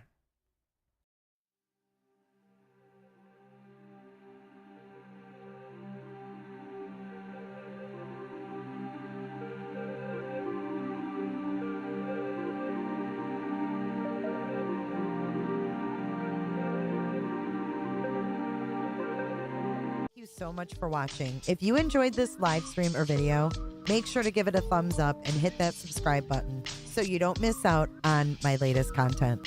Want to take it a step further? Bring it all in. And join our community clickers by becoming a Patreon or a YouTube member. You'll get exclusive access to our Discord server, special channel perks, and much more. Until then, I'll see you in the next one. Click, click, click, click, click, click, click. It's real easy, man.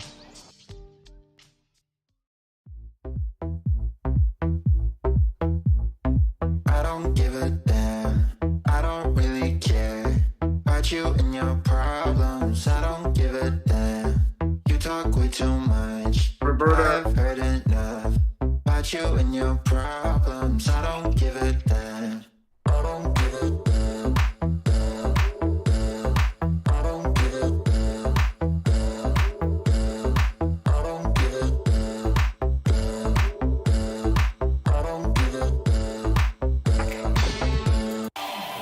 You wanna be with me. Snacks, because, he's 15. Differently. You're making plans to get to friends, but don't wanna face the fact that I ain't got time for that.